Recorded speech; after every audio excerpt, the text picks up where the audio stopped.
ओम शांति। आज 31/7/2023 के ईश्वरीय महावाक्य हैं और परमपिता परमात्मा जो निराकार शिव है और हम निराकार आत्माओं के लिए ये मुरली ज्ञान है। परमात्मा ब्रह्मा के कर्मेंद्रियों का आधार लेकर हम बच्चों को अर्थात हम रूहानी बच्चों को वो रूहानी पिता इन मुरली के महावाक्यों से, ज्ञान रत्नों से हमारे आत्मा रूपी खाली बर्तन को भरते हैं और आत्मा को शुद्ध सोना बनाते हैं। और परमात्मा फिर हमें सतयुग के राज्य भाग्य को संभालने के लिए लायक बनाते हैं और फिर हम लायक जब बन जाते हैं तो सतयुगी राज्य में हम राज्य भाग संभालने लगते हैं। और जो सहस्त्र बहु कहा गया है ईश्वर को, तो सहस्त्र बहु अर्थात ये नहीं है कि उनके अनेक हाथ होंगे, बल्कि परमात्मा जो घर घर जाकर के ज्ञान नहीं दे सकते, चूंकि वो निराकार शिव हैं, तो उन्होंने ब्रह्मा रथ का जब आधार लिया और ब्रह्मा मुख के द्वारा जो ज्ञान रूपी सहस्त्र माना, जैसे जो भी बाबा के जो बच्चे हैं वो बाबा के सेवाधारी निमित्त सहयोगी बच्चे जो ज्ञान सुनाते हैं। 140 देश विदेशों में यह बाबा के बच्चे अपना ज्ञान सुनाते हैं। तो यही जो बाबा के सहस्त्र बहु हैं बच्चे जो ज्ञान के सहयोगी हैं, निमित्त आत्माएं चुनी गई हैं, उन्हें ही बाबा ने अपने सहस्त्र बहु कहे हैं। अनेक हाथ हैं, अनेक निमित्त बच्चे हैं जिनके मुख के द्वारा ज्ञान की नदियां निकली और फिर इस ज्ञान से आत्मा शुद्ध हुई। अच्छा, आज के मुरली के महावाक्यों में बाबा ने कहा, मीठे बच्चे तुम बाप को याद करो, यही याद विश्व के लिए योगदान है, इसी से विश्व पावन बनेगा, बेड़ा पार हो जाएगा। प्रश्न है, किन बच्चों की संभाल अंत समय में स्वयं बाप दादा करते हैं? उत्तर, जो बच्चे बहुत समय से कांटों को फूल बनाने की सर्विस में तत्पर हैं रहते हैं, वह बाप के पूरे मददगार हैं। ऐसे बच्चों के अंत समय में बाप स्वयं संभाल करते हैं। बाबा कहते, मैं अपने मददगार बच्चों को वंडरफुल सीनरियां दिखलाकर खूब बहलाऊंगा, वह अंत में बहुत सुख देखेंगे, साक्षात्कार करते रहेंगे। दूसरा, जिन्हें एक बाप दूसरा ना कोई, यह पाठ पक्का है, ऐसे बच्चों को ही बाप की मदद मिलती है। जैसे हमने भक्ति में एक कहानी सुनी कि बच्चों को बताया जाता था कि जब कोई किसी परिवार में आफत आती या किसी भी भक्त की उलझन में फंसा रहता, तो जब उससे जैसा कहा जाता, क्योंकि वो बहुत दुखी आत्मा और वो भक्त भगवान को पुकारता है, तो जब वो गणेश को पुकारता है तो कोई दूसरा आकर के कहता है कि क्या कर रही हो? बोला, हमें बहुत तकलीफ है, हम भगवान को पुकार रहे हैं हमारी मदद के लिए। वो बोलेगा, अरे गणेश को क्यों, दुर्गा को बुलाओ, तो वो गणेश को छोड़ दुर्गा को पुकारता है। फिर तीसरा आता है, कहता है, अरे तुमको क्या हुआ? बोलेगा, हम बहुत दुखी हैं, हम भगवान को पुकार रहे हैं। बोलेगा, अरे तुम दुर्गा को क्यों, संतोषी को पुकारो। बोलेगा कि अच्छा, तो संतोषी कहना शुरू कर देगा।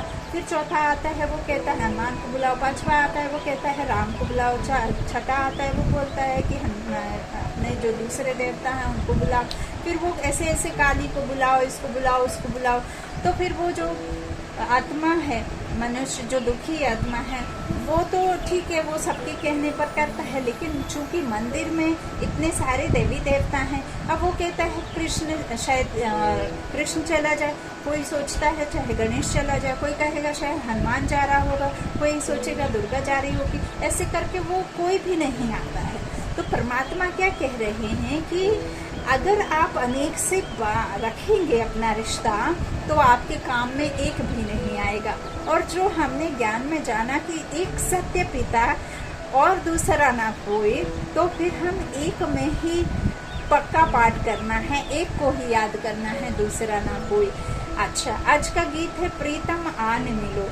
ओम शांति। प्रीतम और प्रीतमाएं, प्रीतम एक है और प्रीतमाएं अनेक हैं। प्रीतमाएं परमात्मा ने आत्मा को कहा है, बाबा कहते हैं प्रीतमाएं बुला रही हैं। प्रीत किससे? आत्मा की परमात्मा से। तो प्रीत में आए हैं परमात्मा। आत्मा की प्रीत इतनी है परमात्मा से और परमात्मा का प्यार इतना है आत्मा से कि वो अपनी आत्मा रूपी बच्चों के दुख को सहन ही नहीं कर पाए। तो ऐसे प्रीत माएं बुला रही हैं एक भगवान को। अनेक भक्त बुला रहे हैं, किस लिए? सुख के लिए। कन्या बुलाती है प्रीतम आन मिलो, किस लिए? सुख के लिए। सगाई होती है सुख के लिए, परंतु अब बच्चे जान गए हैं जबकि रावण राज्य है तो प्रीतम से कोई सुख मिल नहीं सकता। रावण राज्य में सुख हो ना सके। प्रीतमाएं सब शोक वाटिका में हैं, तब तो बुलाती हैं। अशोक वाटिका में तो कोई बुलाती नहीं, कोई दुख व शोक नहीं तो बुलाएंगे क्यों? दुख में ही प्रीतम को याद करते हैं, फिर प्रीतम मिल जाता है। तो आधा कल्प प्रीत आत्माएं याद करने से छूट जाती हैं। अभी तुम जानते हो सबसे मीठा सबसे प्यारा प्रीतम है ही एक परम पिता परमात्मा। सबको ऊंचा, सबसे ऊंचा, सबसे श्रेष्ठ, सर्वोच्च सत्ता, सर्वोच्च न्यायालय, उससे ऊंची न्यायालय किसी की नहीं है। यहाँ कोई मनुष्य अपने को श्रेष्ठ से श्रेष्ठ कह ना सके। भल कहते हैं ईश्वर सर्वव्यापी है, शिवो अहम, परंतु एक दो से श्रेष्ठ तो होते ही है ना। साधु लोगों में जो ऊंच होते हैं उनको और साधु लोग दंडवत प्रणाम करते हैं, परंतु सबसे ऊंचते ऊंच एक ही प्रीतम परम पिता परमात्मा गाया हुआ है। सब उनको याद करते हैं, जरूर सुख के लिए, कोई अपनी बिगड़ी बनाने के लिए, कोई किसी समस्या को सुलझाने के लिए मन्नत मांगते हैं, दान देते हैं, धन चढ़ाते हैं, ये करेंगे तो आप हमारा ये समस्या सॉल्व कर दो। तो बिना किसी कारण के तो मंदिर में ऐसे ही नहीं टाइम पास करने के लिए जाते होंगे ना, कोई घूमने की जगह नहीं है। वो तो मंदिर जाते हैं अपने मन के अंदर की समस्या को लेकर उन मूर्तियों के सामने कहते हैं, है ना। मन के भावों को वहाँ प्रकट किया जाता है, उसे मंदिर कहते। अब यहाँ बाबा कहते हैं कि वहाँ कोई याद नहीं करता जहाँ कोई दुख नहीं होता। तो अब मैं तुमको उसी दुनिया का मालिक बनाने आया हूँ।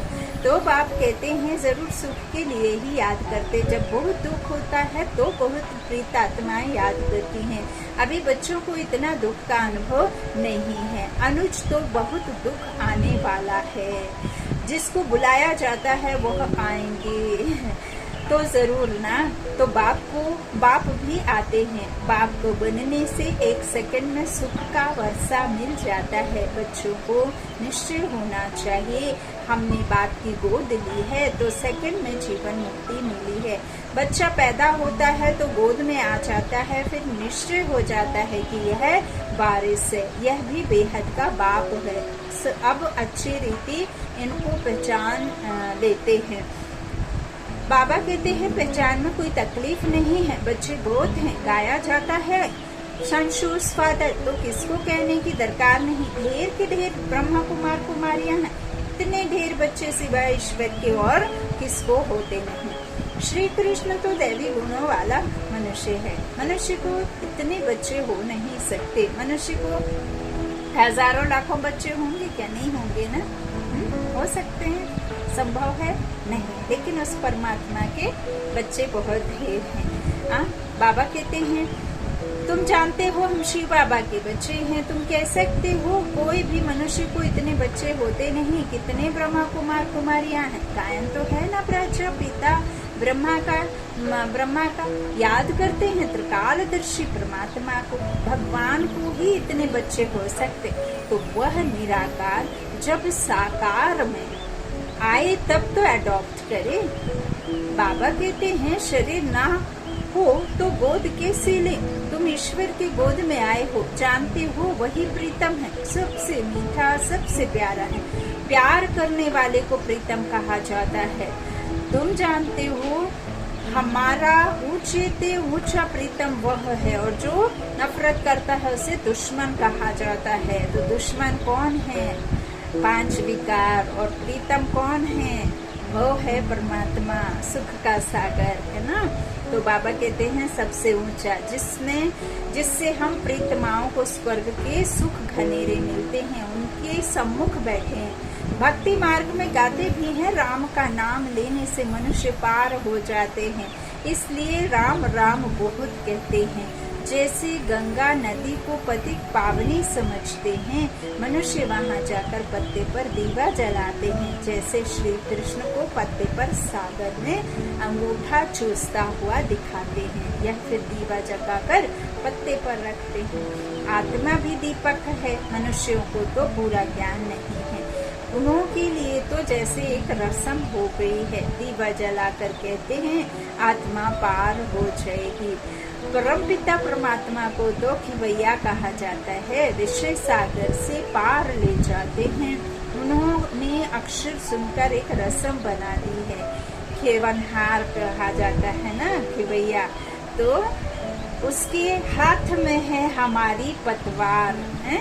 अच्छा, लहरें भी उसकी, सागर भी उसका, है ना। हम आत्माएं, बच्चे भी उसी के, तो बाप आत्मा का दीवा जगाते हैं। ये सब निशानियां हैं। आत्मा को ही यह शरीर छोड़ जाना पड़ता है, उस पार परम धाम में। तुम जानते हो आत्मा ज्ञान सागर से उस पार जा रही है। खिवैया तो बाप ही है, गंगा जी को खिवैया अक्षर नहीं दिया जा सकता। खिवैया अथवा साजन तो साथ साथ चाहिए, कितनों को साथ में पार ले जाते हैं। भिन्न भिन्न नाम रख दिए हैं, बाकी बोट में व स्टीमर में बिछाए कोई ले जा नहीं सकते। तुम बच्चे जानते हो कैसे याद की यात्रा में रहते हैं, इसमें कुछ सुख मुख से राम राम कहने की दरकार नहीं है। मनुष्य तो कहते हैं राम राम कहो, कहते हैं हम यह नाम दान करते हैं। बाप फिर दान देते हैं अविनाशी ज्ञान रत्नों का, कहते हैं मीठी मीठी लाडली आत्माएं मुझ बाप को याद करो। यही बाप की याद विश्व के लिए योगदान है। शिव बाबा को याद करो।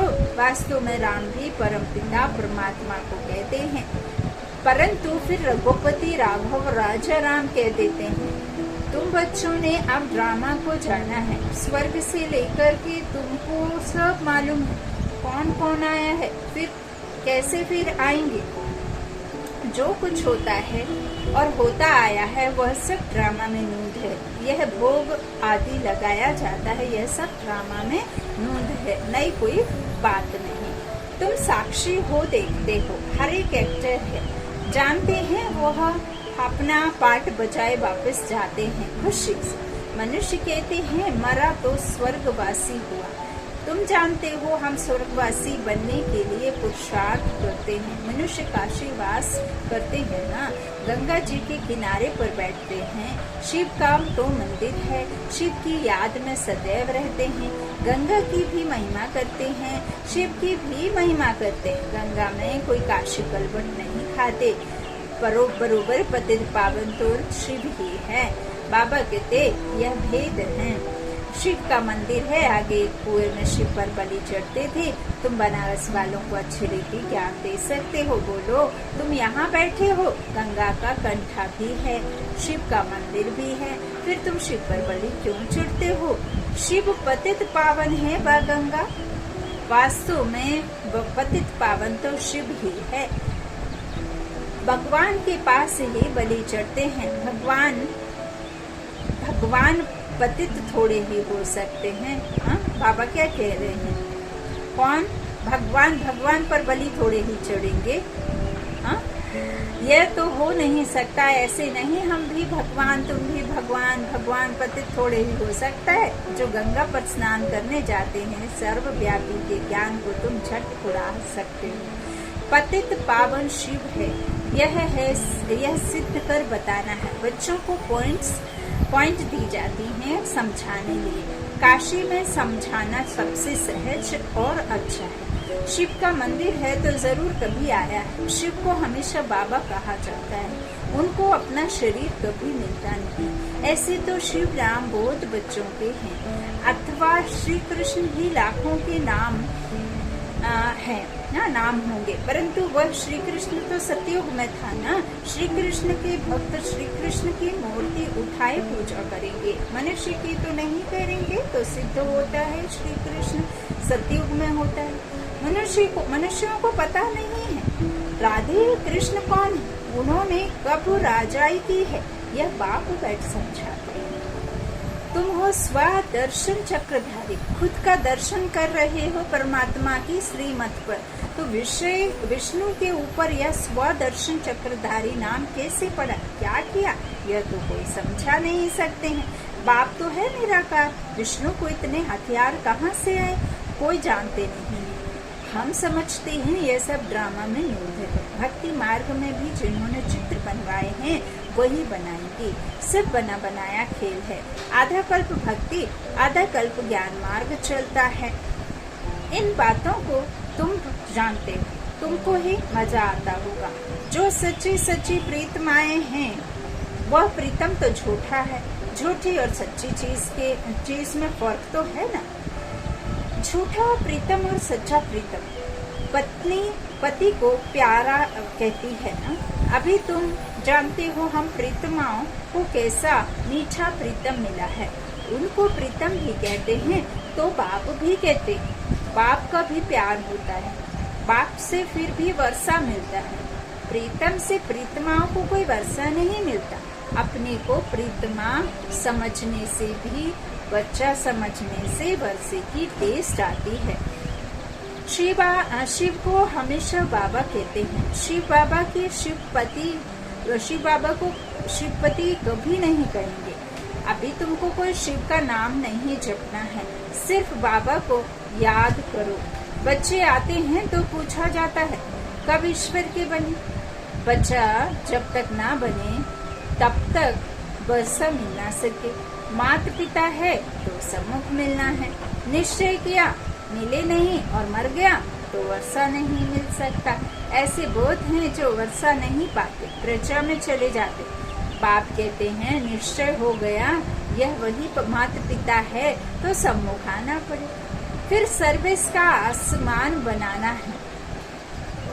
सर्विस का क्या बनाना है, बाबा कहते हैं कि तो माता पिता पर निश्चय करो, बाबा पर निश्चय करो। बाप कहते हैं ना मुझे में ही सब समाया हुआ है तो सम्मुख आना पड़े। फिर सर्विस करके ऐसा बनाना है, आप समान बाप समान बनकर बनाना है, प्रजा बनानी है और फिर अपना वारिस भी बनाना है। घर बैठे तो नहीं होगा, मेहनत करनी है। इन बातों पर बच्चे विचार सागर मंथन नहीं करते। श्री कृष्ण लीला मशहूर है, लीला तो सतयुग में होती है, यहाँ थोड़े ही हो सकती है, यह तो कॉपी करते रहते हैं। स्वर्ग में क्या क्या होगा, कैसे महल होंगे, यह तो बच्चे महसूस कर सकते। वहाँ की तो बात मत पूछो, मुख पानी होता है। बाप सुख ही देते हैं, दुख के लिए बाप का आह्वान थोड़े ही करते। दुनिया में बड़ा दुख है। एक घर में अगर बहू छटेली आ जाती है तो घर को डमाडोल कर देती। ऐसे बहुत घर बाबा के देखे हुए हैं। अभी समय बहुत थोड़ा है, बाप के बनो तब बाबा मदद दे। वारिस ही नहीं बनते तो वर्षा देने वाले की मदद कैसे मिले। बाप कहते हैं डरो मत, साहूकार लोग तो डरते हैं, यह बाप तो दाता है। भक्ति मार्ग में भी तुम मेरे अर्थ गरीबों को देते हैं, उस अनुसार जन्म मिलता था। अब डायरेक्ट कहता हूँ, क्या कहता हूँ, डायरेक्ट उस अनुसार जन्म मिलता है। बाबा क्या कहते हैं कि अब जो भी कुछ है सब कुछ मेरे साथ डायरेक्ट है, तुम बच्चों का है ना। अब डायरेक्ट कहता हूँ हमारा बनो तो तुमको राज्य भाग्य दूंगा। अभी प्रैक्टिकल में बाप के साथ में बच्चों का संबंध है ना। तो शिव बाबा को तो कुछ मकान आदि बनाना नहीं, तुमसे पूछते हैं जबकि सब खलास हो जाना है तो फिर यह मकान आदि क्यों बनाते हो।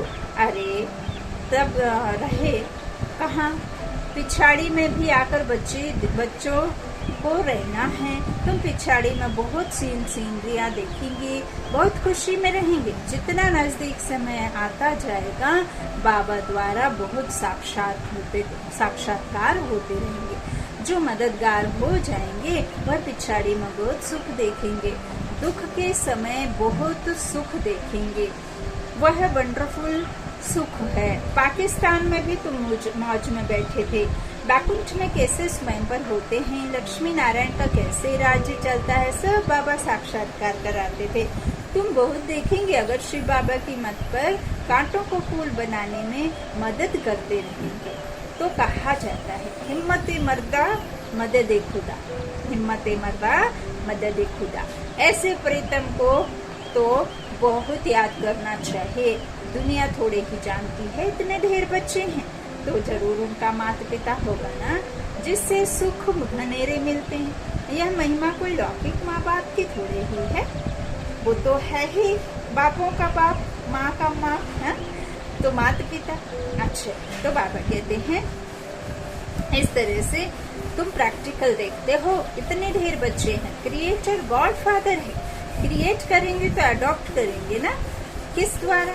यही है मुख्य वंशावली। समझना बहुत सहज है। अभी वंडर खाते हो ना, अभी ईश्वर की गोद लेते हो, फिर दैवी गोद मिलेगी, फिर आसुरी। यह चक्र चलता रहता है। तो इस ईश्वरीय गोद से हम शांति धाम सुख धाम चाहते हैं, आसुरी गोद से दुख धाम चाहते हैं। यह मंत्र याद कर लो। बांधेली गोपिकाएं गाती हैं, दोनों के लिए कोई ना कोई प्रयत्न करना पड़ता है। बाबा कहते हैं बाबा छोटे छोटे गांव में तो जा नहीं सकेंगे, बड़े गांव में आकर मिलते हैं, जाना तो पड़ता ही है। समझाया जाता है बलिहार भी कैसे जाना है। राजा जनक बलि चढ़ा, फिर कहा गया अब ट्रस्टी हो संभालो, रचना की पालना तो तुमको जरूर करनी है। तुम अपने को आत्मा ट्रस्टी समझो। माया रावण दुख देने वाली है, इसलिए रावण का कोई मंदिर नहीं है, बाकी बुत बना देते हैं। रावण ने बहुत दुख दिया है, जितना दुख दिया है उतना ही वर्ष वर्ष उनको जलाते रहते हैं, और बड़ा होता भी जा रहा है और होगा जब तक यह अंतिम समय में यह सब भक्ति खत्म ना हो जाए। तो शिव बाबा ने सुख दिया है तो उनका मंदिर बड़ा आलिशान है। रावण दुख देने वाले का मंदिर हो ही नहीं सकता, उसको तो खत्म कर देते हैं। जो कुछ देखने में ही नहीं आता, शिव बाबा का मंदिर तो देखने में आता है। कितनी पूजा होती है, वास्तव में एवर पूज्य है ही एक शिव बाबा, दूसरा ना कोई। तुम फिर पूज्य से पुजारी बनते हो। अच्छा, मीठे मीठे सीखे लादे बच्चों प्रति माता पिता बाप दादा का याद प्यार और गुड मॉर्निंग। रूहानी बाप की रूहानी बच्चों को नमस्ते। हम रूहानी बच्चों की रूहानी माता पिता बाप दादा को याद प्यार और गुड मॉर्निंग। शुक्रिया बाबा, शुक्रिया। धारणा के लिए मुख्य सार पहला, बाबा ने कहा बाप की याद में रहना है और सबको याद दिलाना है, यही दान करते रहना है। बाप पर बलि चढ़कर फिर ट्रस्टी हो संभालना है। दूसरा, साक्षी हो, हर एक एक्टर का पार्ट देखना है। हम पार्ट पूरा कर खुशी से वापस जा रहे हैं, इस स्मृति में सदा रहना है। वरदान है सदा बाप समान बन, अपने संपन्न स्वरूप द्वारा सर्व को वरदान देने वाले वरदानी मूर्त भव। भारत में विशेष देवियों को वरदानी के रूप में याद करते हैं, लेकिन ऐसे ही वरदानी मूर्त वही बनते हैं जो बाप के समान और समीप रहने वाले हों। अगर कभी बाप समान और कभी बाप समान नहीं, लेकिन स्वयं के पुरुषार्थी हैं, तो वरदानी नहीं बन सकते, क्योंकि बाप पुरुषार्थ नहीं करता, वो सदा संपन्न स्वरूप में है। तो जब समान अर्थात संपन्न स्वरूप में रहो, तब कहेंगे वरदानी मूर्त। अच्छा, स्लोगन है याद की तीव्रता, दौड़ी लगाओ तो बाप के गले का हार विजयी मन के बन जाएंगे। याद की तीव्र दौड़ी लगाओ तो बाप के गले का हार विजयी मन के बन जाएंगे। अच्छा, ओम शांति, ओम शांति।